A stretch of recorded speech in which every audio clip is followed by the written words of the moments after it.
Olá meninas, olá meninos, estamos aqui hoje para mais um episódio do nosso super podcast O Mundo das Babás e eu estou aqui hoje com um tema muito delicado, muito importante para você aí mamãe, papai e profissional que cuida de criança. Eu tenho certeza que após esse episódio vocês vão sair com conteúdo a mais para o cuidado das crianças. Então vem com a gente nessa, eu estou hoje aqui de novo, mais uma vez, com Débora, que vai me ajudar a entrevistar essa pessoa que trouxemos, que é fantástica, incrível, e vocês vão conhecer daqui a pouquinho. Com certeza. Tudo bom, Bia? Tudo ótimo, e você? Tudo bom, graças a Deus. E agora vamos apresentar essa mulher que tem uma bio extensa aqui, né? Mas a gente vai deixar ela falar bastante, então vamos ser breve na nossa abertura, né? Perfeito, bora lá. Vamos lá. Eu hoje vou entrevistar aqui, junto com a Bia Greco, Silvia Sampaio Amaral. Ela é psicóloga, pedagoga, neuropsicóloga e tem o perfil lá, ela tá à frente do perfil Psi Silvia Amaral. Então lá você vai conferir aí vários temas, mas hoje em específico, né, Bia, a gente vai falar sobre um tema bem importante, que é sobre como pais e babás juntos podem colaborar no desenvolvimento das crianças com TEA, transtorno do espectro autista. Então, a gente vai jogar perguntas para ela daqui a pouquinho, mas antes quero agradecer a sua participação. Obrigada por ter aceitado o nosso convite, viu, Obrigada, Silvia? boa tarde. Boa tarde, Silvia. Quero agradecer vocês pelo convite. Bom tê-la aqui hoje, e principalmente para falar de um tema que vem se tornando, não que não estivesse sido tão importante antes, mas vem se tornando muito relevante hoje. Não sei, e também vou te questionar sobre isso, se é por conta de um olhar que a gente tem hoje que está mais escancarado na mídia, ou nos laboratórios, ou formas de diagnósticos que a gente tem hoje mais complexos, que a gente consegue diagnosticar o TEA de forma melhor, de uma melhor forma. Mas eu queria começar até te questionando, de acordo com esse tema tão importante, o que tem feito com que este assunto, esse tema, esteja tão em relevância hoje, e antes a gente não ouvia muito falar sobre o espectro autista. Sim. O que a gente tem de diagnóstico hoje? O que você traz aí de informação para a gente com relação a esse tema? Tá ótimo. Bom, isso é bem interessante, né? Acho que a medicina como um todo, né, ela tem evoluído muito, principalmente nas questões de neurodesenvolvimento e doenças mentais, né? Até uns anos atrás, a gente tinha aquela coisa de que quem não estava dentro do desenvolvimento normal era normalmente excluído, na verdade, da convivência social. Então, uma criança que já apresentasse um comportamento diferenciado já logo ali nos primeiros anos de vida, ela já nem ia participar socialmente das questões de escola, ela já não ia interagir socialmente, a família muitas vezes a excluía, né? E fora isso, a gente tinha muitas outras questões da falta do conhecimento médico mesmo.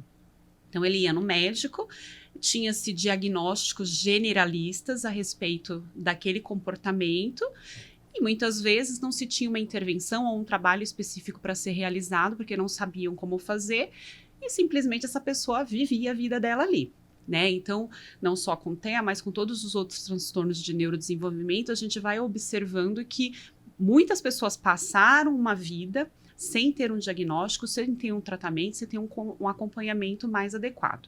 Aí hoje o que a gente olha no TEA? Houve um refinamento neste olhar ao longo dos últimos anos. A gente fala últimos anos, gente, é tipo assim, os últimos 30, 40 anos. Que a gente vem aperfeiçoando este olhar em relação às crianças que estão dentro do espectro. E hoje a gente chama de espectro. Né? A gente tinha, quando eu me formei em 2002, nós falávamos em crianças autistas. O que a gente aprendia na faculdade, eu nunca me esqueço, porque tinha um videozinho lá da faculdade que eles mostravam uma criança que tinha uma ecolalia, que é aquela fala repetitiva, que se gesticulava, né, se agitava motoramente ali, e que muitas vezes não falava, era o extremo do autismo. Com o tempo, a gente introduziu o Asperger, que percebia que, olha, tem uns que têm algumas características diferentes, são meio estranhos, assim, no comportamento, mas não se enquadra necessariamente no autismo. Aí veio o Asperger. Então, não é autista, é Asperger. Então, era uma pessoa que a gente chamava de alta funcionalidade. Então, ele tinha algumas dificuldades que a gente observava na comunicação, na cognição social, algumas dificuldades até, dependendo da situação, na aprendizagem, mas ele tinha algumas habilidades específicas que a gente chama de hiperfoco, às vezes, né, que diferenciavam eles. E ele tinha uma funcionalidade, vamos dizer assim, ele conseguia trabalhar, ele consegue ir para a escola, ele é diferente. É uma pessoa que não consegue interagir muito bem socialmente, mas dá conta. Ok. E hoje, né, com o DSM-5, né, o TR, que a gente chama, que tem o DSM-5, depois veio o TR, que foi uma atualização. Eles deram uma refinada nesse processo. Hoje a gente fala que a gente tem o TEA nível suporte 1, 2 e 3. E dentro de cada um a gente tem as especificações. Então você pega um suporte nível 1, ele não tem tantos prejuízos às vezes de comunicação. Então é uma criança que às vezes pode ter até tido um atraso na fala, mas não é um atraso significativo. Então ele consegue se comunicar, mas a gente vai percebendo que tem uma dificuldade na interação social. Né? Então, ele tem uma dificuldade, às vezes, de perceber algumas piadas, são muito literais, às vezes eles se colocam em risco, são as crianças que mais sofrem bullying, geralmente, porque elas demoram para perceber que estão fazendo uma piada, uma brincadeira ali que não é muito adequada para eles. Alguns têm uma dificuldade para lidar com a questão da regulação dessa emoção deles, então, às vezes, são crianças muito agitadas, que choram muito, né? E aí a gente vai indo para os outros, que vai vindo com prejuízos, às vezes, de comunicação mais significativo e até com déficit intelectual associado. Né? Porque o TEA, eu posso ter TEA com altas habilidades, eu posso ter TEA com TDAH, eu posso ter o TEA, né? Que se junta com outras... Com as comorbidades. Comorbidades. Né? Tá? E quando a gente fala de diagnóstico, que você falou, então, tem... Hoje a situação mudou em termos de visão desse TEA. Então, Exato. tem níveis hoje que antigamente, lá na sua época da faculdade, era uma criança autista, hoje é transtorno espectro autista. Exato. Dentro desse transtorno tem nível 1, 2 e 3. De suporte, Isso, de né? suporte. De suporte. E aí, dentro desse contexto de hoje, quando falando para as profissionais que cuidam de crianças, já entrando no nosso mundo das babás, falando um pouco para as profissionais, Silvia, que cuidam de crianças, a gente consegue identificar na primeira infância esses níveis, essa dificuldade da criança no meio, no contexto onde ele vive, a partir de qual idade a gente consegue identificar? Hoje a gente já consegue identificar, por exemplo, né, durante a gestação ou não, porque vieram testes até de Israel recentes, que no segundo trimestre de gestação já conseguiria identificar um pouco do espectro por questões cardiovasculares, do rim, do cérebro. Isso já veio hoje como ciência definida para a gente, ou ainda é na primeira infância mesmo que a gente consegue identificar? Então, assim, tem vários estudos aí hoje relacionados, algumas coisas que estão aí despontando, mas nada que se use na prática clínica, de fato. Então, hoje o que a gente faz muito é a observação. É a observação clínica que nos ajuda no diagnóstico, na verdade. Então, a observação clínica, ela vai começar desde o momento que o bebê nasce, né? Então, alguns sinais que a gente vai percebendo logo ali, desde o bebê pequenininho. Às vezes é a questão da criança que demora muito para ter um controle motor do corpo, né? Então, aquela criança muito molinha, né? Ela não tem muita firmezinha ali no corpo dela. Às vezes, crianças com dificuldade de fixação do olhar. Então, às vezes, você está falando com a criança e mesmo o bebezinho, quando você está falando, você já percebe que eles vão direcionando para o sentido da sua voz.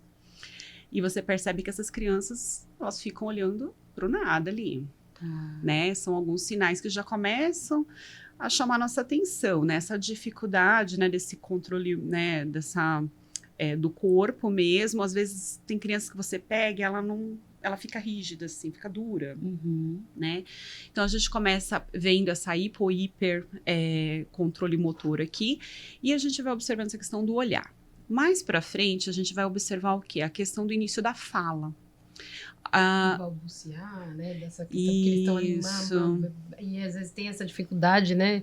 Ao invés de 2, 3 meses, eles vão muito mais pra frente. Vai né? mais pra frente, ou e não interage. Você brinca com a criança, ela não interage na brincadeira. Então você fica ali na frente da criança fazendo gracinha e a criança nada. Tanto que em alguns casos, às vezes os pais levam achando, será que é surdo? Será que é cego? Né? Para outros para diagnósticos, outros tá? diagnósticos, Putz. porque parece às vezes, né? Porque você chama a criança e ela não vira a cabeça, ela não atende, não responde. Então, a gente tem alguns indícios já logo nessa primeira infância, mas nem todos os casos.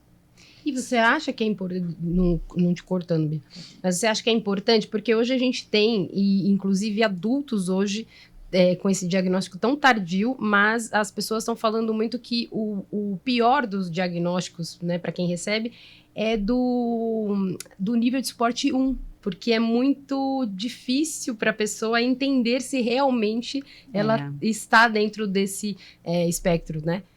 E às vezes as pessoas falam muito disso, né? Que quando elas vão buscar ajuda para a criança, acaba indo um pouquinho mais tarde. Exato. Porque o nível 2 ou 3 é mais visualmente fácil de identificar. E o 1 não, né? Você acredita, então, que por isso que é bom dessa questão da informação, de se atualizar, a babá, os pais sempre tá entendendo melhor algumas questões para poder ajudar, né? Para poder levar essa criança no primeiro sinal, né? Porque tem coisas que às vezes vai confundir nesse diagnóstico. Por exemplo, se eu tenho uma criança com TDL, que é um transtorno, né, um atraso no desenvolvimento da linguagem, por exemplo, ela parece que ela tem um autismo, por exemplo.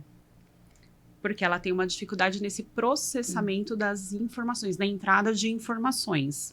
E às vezes a resposta dela, os comportamentos dela vai sugerir um autismo. Então a gente vai ter que trabalhar por eliminação. Por diagnóstico diferencial. E vai ser ao longo de um tempo. Então vai ter sim os casos que a gente logo já determina, porque, por exemplo, principalmente ali por volta de 2 anos, é que a gente consegue ter mais certeza de um diagnóstico. Tem crianças diagnosticadas antes dessa idade? Tem. Mas que a gente consegue olhar e falar, olha, realmente essa criança tem. Eu tive uma menina, por exemplo, com 2 aninhos, que ela tinha hiperlexia. O que é hiperlexia? O interesse exagerado por letras e números. Que os pais achavam fofo, na verdade. Porque aí que tá o problema. Era fofo. Ela se mostrava A, B, B, só que não tinha uma funcionalidade. Ela aprendeu sozinha a identificar as letras, os números, mas aí a gente fala o quê? Não tem funcionalidade. Isso. Ela não sabia juntar uma letra com a outra ou formar uma palavra. Né? Ela tinha um interesse exacerbado pelo inglês, que é outra coisa que chama muita atenção no TEA. Eles amam aprender inglês e geralmente eles têm um inglês fluentíssimo. Olha. Então, você colocava uma musiquinha em português, o que ela estava fazendo, ela ficava. Quando você colocava a musiquinha em inglês, ela virava e queria interagir com a musiquinha. Mais um sinal, mais aí um já indício. chamava a nossa... Bom, e outra coisa, a questão da funcionalidade no brincar. Que às vezes a gente pergunta para os pais, como que a criança brinca? Ela brinca. Como que é se brincar? De que forma que ela brinca? Quando você está brincando, interagindo com essa criança, ela corresponde ao sentido da brincadeira? Por quê? Brincar não é pegar um monte de carrinho e enfileirar, ou pegar os carros e pôr tudo em ordem, separar por cor, fazer... Não. O brincar, ele tem essa coisa mesmo da funcionalidade, quando a gente chama, essa coisa assim, o carrinho...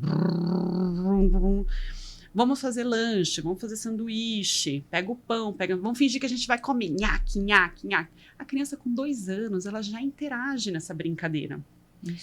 E ela observa você fazendo e ela imita esse comportamento. Você vai ver que nas crianças com TEA, eles nem vão te dar bola. Ele vai olhar, você vai fazer tudo, ele vai pegar o brinquedo e vai pôr onde estava. Do jeito dele. Do jeito dele.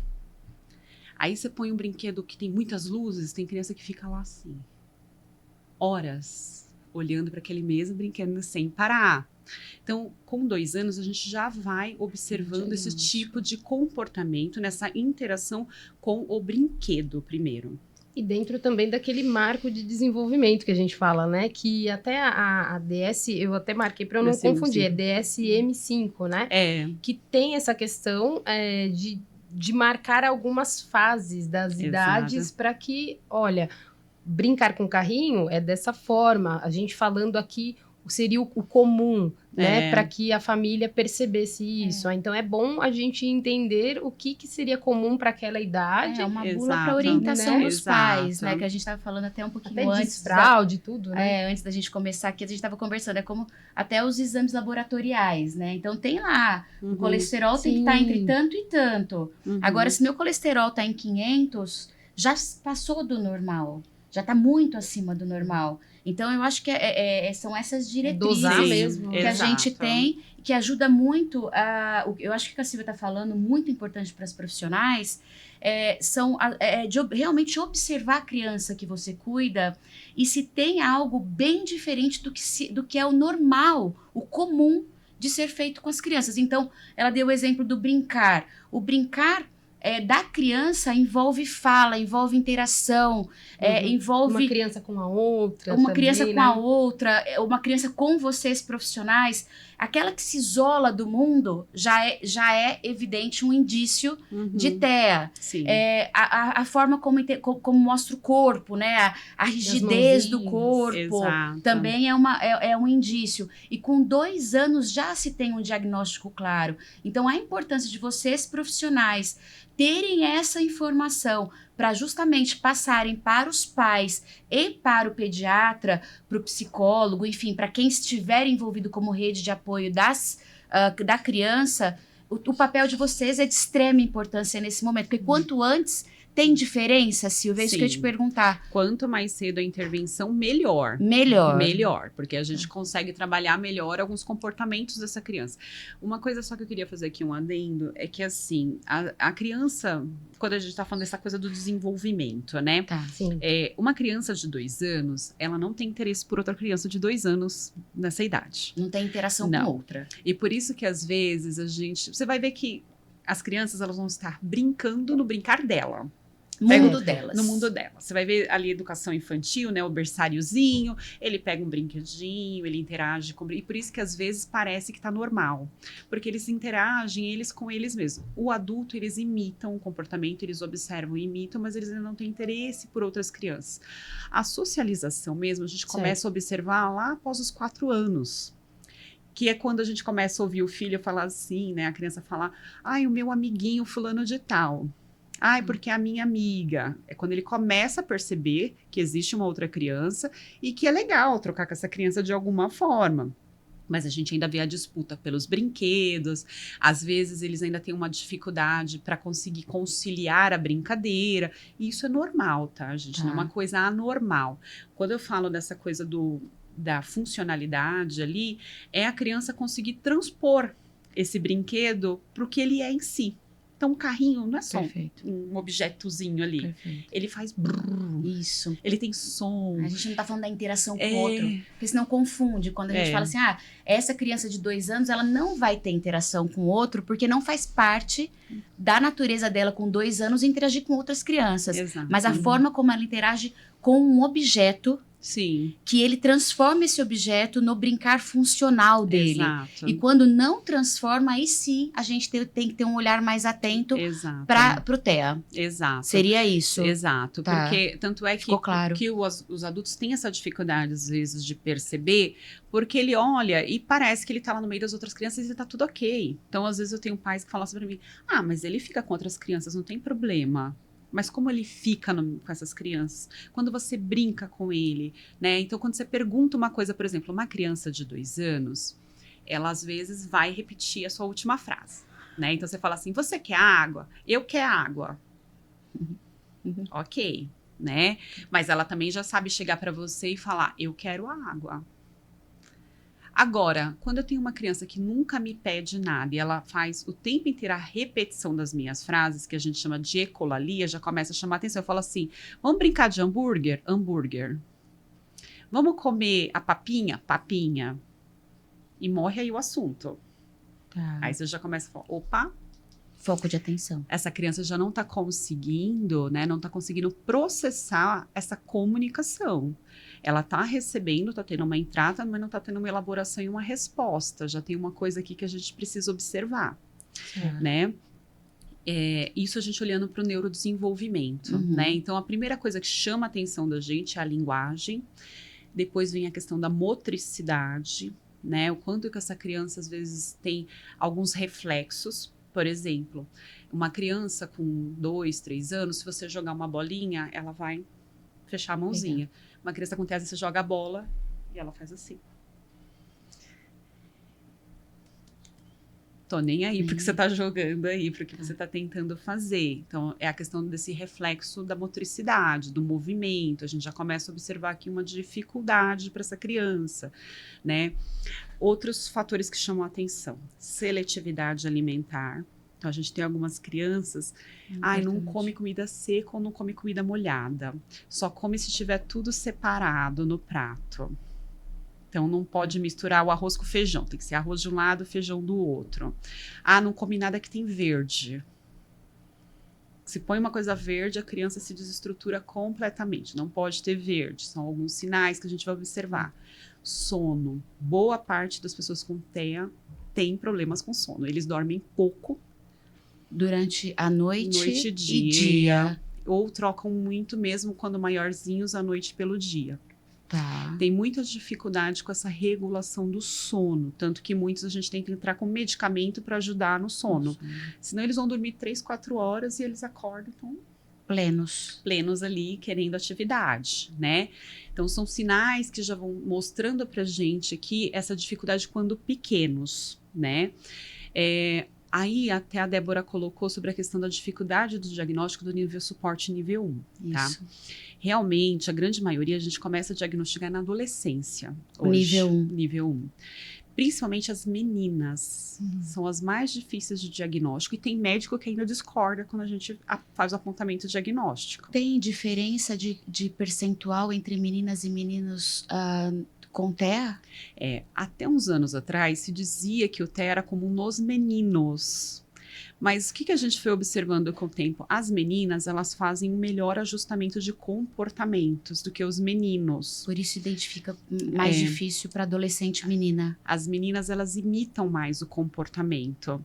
Então, parece que tá tudo ok, porque elas conseguem imitar os comportamentos. Só que o que a gente começa a observar? Um grande sofrimento emocional nelas. Porque elas não conseguem entender o que está acontecendo.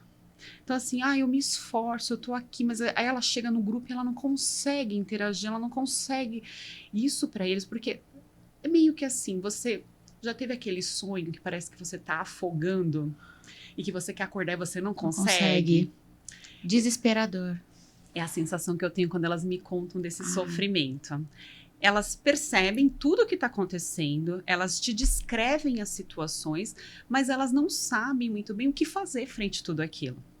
Então, aquilo causa um sofrimento intenso para elas. Então, as meninas, às vezes, demora muito para a gente perceber e, geralmente, elas vêm para a gente como, tá com depressão, tá com transtorno de ansiedade, né? Poxa. Geralmente é assim que elas chegam pra gente. Começam a ter baixo rendimento escolar. Você acredita que, na verdade, por isso que muitos meninos são identificados e as meninas, porque falam que o número maior são de meninos e não de meninas, né? Talvez seja por isso. As meninas começaram a ser diagnosticadas mais recentemente. Ô, Sil, e quando a gente pensa aí, a gente falou bastante para as profissionais do diagnóstico, então a importância delas ali no contexto familiar para ajudar os pais nesse diagnóstico da criança.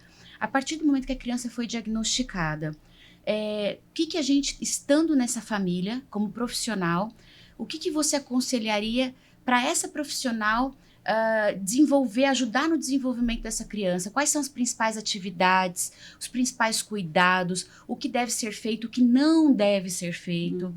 Para essa faixa de crianças de 2 anos, que é a identificação total que você falou, até uns 6, 7 anos, depois a gente vai falar até um pouco para adolescentes, porque acho que como tem bastante caso que são detectados nos adolescentes, depois a gente pode até abrir para os adolescentes, mas o que essas profissionais podem ajudar e agregar para essa família em termos de desenvolvimento? Primeiro, a gente desmistificar o TEA, que não é uma doença e não é um problema, porque normalmente é o que a gente escuta, ele tem um probleminha. né? Ah, essa criança, ela tem uma coisa aí diferente. Então, assim, a criança não tem problema, a criança não tem uma doença, a criança, ela tem um transtorno de neurodesenvolvimento, ou seja, ela tem um cérebro que está comunicando, isso é uma questão bioquímica aqui, né? A maneira como esse cérebro está funcionando que é diferente. Então, a percepção, a maneira como ele recebe as informações é diferente. Então, primeiro a gente desmistificar, porque a gente começa a fazer o capacitismo, né? E muitas vezes o que a gente observa é as pessoas querendo fazer por algumas crianças. Ah, ele não sabe falar direito, ele não sabe... E aí quer falar pela criança. Não. A gente vai estimular essa criança tal como qualquer outra criança. A gente vai levar o brincar, vai levar as relações. O que a gente vai observando? Até onde vai o limite? Porque como é um espectro, por isso eu chamo espectro, eu tenho crianças com condições completamente diferentes. Então, eu vou ter crianças com uma dificuldade ali, com, por exemplo, uma alteração de processamento sensorial. Então, para ela, muitas luzes, muito barulho, é mais difícil, então eu não vou expor a criança a tudo isso, porque não é frescura, porque às vezes eu tenho crianças que entram em crise, tem uma birra. É o próprio respeito à sensibilidade dela. Então, o que primeiro eu tenho que saber? Aonde é que estão as fragilidades nessa criança e como é que eu vou fazer para eu evitar a exposição da criança a essas situações? Porque não é eu querer forçar que... você tem que lidar com isso. Não dá. Para eles é muito difícil ter que lidar com algumas situações e a gente vai aprender a respeitar que essa criança não consegue. Então, eu vou ter criança, por exemplo, que nunca vai numa excursão de escola. Porque ela não consegue lidar com aquela movimentação, com aquela agitação. Tem crianças que elas são extremamente rígidas em relação à questão de rotina. Então, não adianta eu hoje falar assim, quer saber, vamos fazer diferente hoje. Eu vou desregular essa criança. Então, se ela tem uma rotina, vamos seguir a rotina dela. Se ela tem uma necessidade específica, vamos seguir a necessidade específica dela. Fora isso, é uma criança como qualquer outra. A gente vai brincar, a gente vai interagir, a gente vai percebendo, na verdade, até onde ela consegue lidar com algumas situações. A gente vai ensinando para ela como fazer algumas situações. Isso que é bem individual, né? Exato. Por isso que é a necessidade de você entender. A gente via, não muito tempo atrás, mães que não tinham essa percepção ainda do comportamento da criança, enfim, e amarravam bracinhos na cadeira, professores, a gente já viu muita coisa, né? Então, a gente está falando aqui em um mundo em que lá fora, às vezes, é muito pior, né? Mas a gente hoje, né, graças a tanta comunicação, né, a divulgação desse tema, a gente está conseguindo fazer com que as pessoas saibam que é individual, né? Por mais que tenha o nível de suporte 1, o 2 e o 3, dentro desse nível, também a criança tem uma facilidade maior com a comunicação, a outra que é, né, aquela coisa que a gente fala do literal, não, a gente amanhã tem que sair, se não sair, muitas crianças se debatem, enfim, é uma rotina que tem... Eu acho que é esse conhecer... o indivíduo, porque ele vai ser único. Sim. Então, conhecer a individualidade mesmo e a partir daí você conseguir desenvolver uma rotina baseada naquilo que ele é apto. Exato. Porque não adianta inventar a roda nesse caso. Não. Porque assim, a gente vai sempre seguir a orientação do que está vindo do profissional que vai acompanhar. Então, por exemplo, eu vou ter criança com nível suporte 2 e 3, que, por exemplo, elas precisam de apoio visual para fazer algumas atividades. Né? Então, às vezes eu vou ter que colocar lá o que vem antes e o que vem depois. Então, eu vou no banheiro. A gente vai trabalhar com fichas com essas crianças, que é o que a gente usa de terapia ABA, por exemplo, para os casos mais graves. Para crianças, por exemplo, no suporte nível 1, que tem uma comunicação aqui preservada, a gente vai falar e vai descrever as situações para elas. Então, você vai contar para ela, olha, agora nós vamos brincar um pouquinho, vamos sentar aqui, vamos brincar. Depois, quando acabar essa brincadeira, você vai me ajudar a guardar esses brinquedos dentro da caixa. Quando a gente terminar de juntar e guardar tudo bonitinho, aí você vai para o banheiro, nós vamos tirar a roupa, vamos tomar um banho. Então, você passa a descrever mais as situações para essa criança, para ela poder se organizar. Ao invés de você, né, geralmente falar, vamos, gente, hora de guardar. Tá brincando, de repente fala, vamos guardar tudo, vamos lá, não sei o quê. E cria uma agitação e a criança às vezes tá lá, parada, tentando entender, opa, por que ela mandou agora guardar tudo? Vamos tomar banho, não sei o quê, vamos tirando a roupa. É você entender que às vezes você vai ter que descrever mais as situações para essa criança, para ela ir se organizando, ela ir compreendendo o passo a passo do que precisa ser feito, para ela não entrar nesses movimentos, às vezes, que a gente chama de birra nesses casos, mas são as crises, na verdade. Porque é um excesso de informações que está chegando e eles têm uma coisa assim, não vou dar conta, não vou conseguir, é muita coisa. O que eu faço agora? Como é que eu resolvo isso? O copo enche, né, Então a deles. gente tem que ajudar eles a descrevendo as situações, principalmente, né, no suporte nível 1. Quanto mais a gente, desculpa te cortar, Gente. Silvia, quanto mais a gente conhece essa criança, mais a gente consegue fazer com que as crises sejam mais espaçadas. Exato, a gente consegue ajudá-lo a se regular nessas crises, na verdade, né? Porque às vezes vai ser inevitável que ela tenha uma crise de choro, que ela tenha alguma explosão de raiva, né? Eu tenho crianças que às vezes ela não tem a noção, assim, eu tinha uma menina que ela tava esses dias, até já uma adolescente, ela pegou uma garrafa, tava todo mundo jogando coisa um no outro, brincando, jogando papel. Ela pegou uma garrafa, que ela queria jogar água. Aí ela jogou a garrafa e tudo. Aí depois que ela fez, que ela falou, meu Deus. Aí foi sentar, conversar, e aquilo desestruturou ela de uma maneira, porque ela se deu conta do que ela fez, mas a impulsividade naquele momento foi maior. Ela entrou na euforia da turma. Então, às vezes, a gente vai sentar, conversar com essa criança, mostrar para ele, descrever a situação, explicar o que aconteceu, por que isso não deve acontecer, né? E por que eu falo que a gente vai tratar ele como qualquer outra criança? Porque a gente também tem que fazer isso com as outras crianças, que é um hábito que nós adultos não temos. A gente quer que a criança não faça as coisas. É a superproteção. Acho que ela não tem capacidade para, e a gente não tem paciência, muitas vezes, de esperar com que ela faça da forma dela. Porque a gente também tende a querer que ela faça do nosso jeito. Exato. Então tem, eu acho que um monte, né? Muito. E a gente até falou no outro episódio, a falta de tempo dos pais também faz com que, a Renata falou no episódio passado, faz com que a criança, a gente não deixa a criança nem amarrar o sapato dela. Tô com pressa, vamos pra escola, vem, entra no carro, vamos. Eu amarro o seu sapato. Deixa que eu amarro. Então, eu acho que da mesma forma como a gente deve tratar todas as crianças. Todas acho as que crianças. faz muito sentido o que você coloca aqui pra gente. Por isso que eu ponho que não é um problema, uma doença, porque às vezes as pessoas começam a entrar nessa coisa da incapacidade. Ai, tadinha, ela tem TEA. Nossa, é difícil, né? Uma criança com TEA. Sim, uma mãe atípica, né? Como uma criança que tem um suporte nível 2 e 3, por exemplo, ela vive num sofrimento intenso, né? Porque é difícil para ela, às vezes, lidar com alguns comportamentos dessa criança. Ela tem que ser preparada também, ter suporte para dar suporte para essa criança, né? Até a gente chegar no nível dele de funcionalidade ali, de entender que ele vai ter que dar conta de algumas atividades cotidianas sozinho.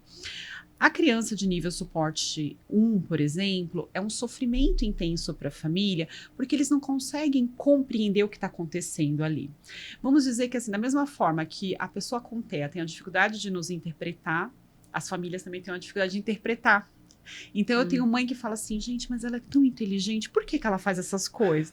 E às vezes eu acho que ela faz para me irritar.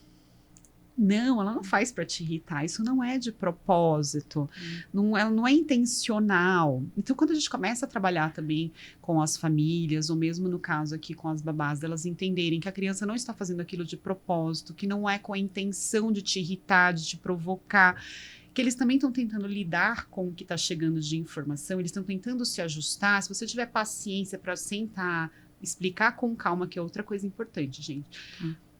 99% dos TEAs tem uma coisa que não funciona com ele, é falar alto, gritar. Meninas, Silvia vai repetir para vocês. Repita, Silvia, por favor. Nunca fala alto e nunca grita. Mesmo as pessoas, tem pessoas que falam naturalmente mais alto. Isso assusta eles demais. Porque na interpretação deles, se você alterou o tom de voz, é porque você tá bravo comigo. Se você tá bravo, é porque alguma coisa eu fiz de errado. E se eu fiz alguma coisa de errado, vai vir alguma consequência. Então, eles fazem toda uma janela de situações, super inteligente, né, que é complexo. E aí fica difícil essa comunicação. E às vezes a gente vai ter que baixar o tom de voz, respirar e falar, tá, me explica, o que aconteceu? Ah, aconteceu isso. E por que que você fez dessa forma? O que que você pensou na hora que você fez isso? Ou o que que você está sentindo? Porque eles têm uma dificuldade, às vezes, de nomear as emoções, os sentimentos deles, né? Ah, eu não sei, me deu uma coisa assim, começou... Você sentiu raiva? Porque a raiva ela é mais ou menos assim, é isso que você sentiu? Você ficou triste, né? Porque a tristeza deixa a gente meio assim, sem vontade. Então a gente vai nomeando e mostrando no corpo para eles essas emoções, vai descrevendo, para eles poderem entrar em contato e numa próxima situação eles conseguirem já perceber antes de entrar numa crise. Perfeito. Então, e eles aprenderem a pedir ajuda. Né? Porque é uma coisa que a gente ensina muito para eles. Quando você se encontrar numa situação que está muito difícil, você precisa ter Apoio para pedir apoios. ajuda. Então, na escola... Identificar já os amigos que podem apoiar, um professor. Isso, a coordenação. Coordenação, tá. Então, crianças com TEA, por exemplo, a gente sempre orienta a escola. Não obriga ficar na sala se ele não está dando conta.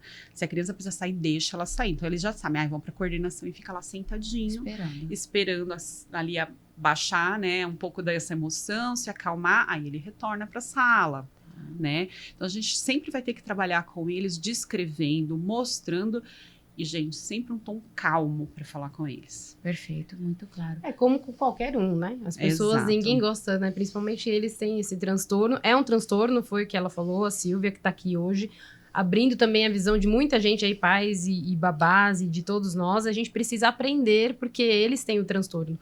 Se nós estamos desse lado, a gente precisa aprender a lidar com eles para ajudar eles. Porque é muito fácil a gente falar assim, por que não ficar quieto? Porque vou gritar? Porque... É fácil, né? Porque imagine para eles. Né? Então, eu acredito muito, Bia, que é um tema muito importante, porque hoje o número está crescendo muito e vai ter diagnóstico de muitos adultos também, que foram as crianças que não foram diagnosticadas lá na nossa época, né? Então, a gente tem que começar a aprender a lidar, a sociedade aprender a lidar, porque a gente está vendo um número muito alto de divórcios até. Eu estava vendo que tem divórcio porque os pais não... A mãe que carrega, às vezes, Sim, né? Porque ela vai, não, a luta é dela só. A gente vê muitas pessoas se afastando, então não é fácil, mas com a equipe, né? Com o auxílio de uma equipe, de uma rede de apoio, a gente vai longe. Isso é importante a gente também entender, né? E por isso que quando a gente faz um diagnóstico, a primeira coisa é fazer o acolhimento da família, tá? Então, toda vez que eu tenho uma criança a ser diagnosticada, eu começo a trabalhar primeiro com a família. Porque a criança, ela vai ter que lidar isso para a vida dela. É algo que a gente trabalha a introdução para a criança do diagnóstico. Eu não gosto dessa coisa de, não vamos contar para a criança. Eu já falo para a família no começo, eu não vou trabalhar com mentiras, porque se eu tiver que trabalhar com essa criança, eu tenho que trabalhar com a verdade. Isso. Porque às vezes ele fala, ela vai usar isso, né? Vai se justificar, falando, eu sou TEA, então não interessa, a gente vai trabalhar com ele essa condição, que o resto da vida não tem cura, né? A gente tem as intervenções, a gente vai trabalhar os comportamentos, ele vai poder ter uma vida normal. Eu tenho um adolescente não, que já tá adulto, né? Com 22 anos, que faz faculdade. Sim. Então, assim, eles podem ter uma vida completamente normal. Tem algumas condições que são mais difíceis? Mas eles podem ter uma vida normal.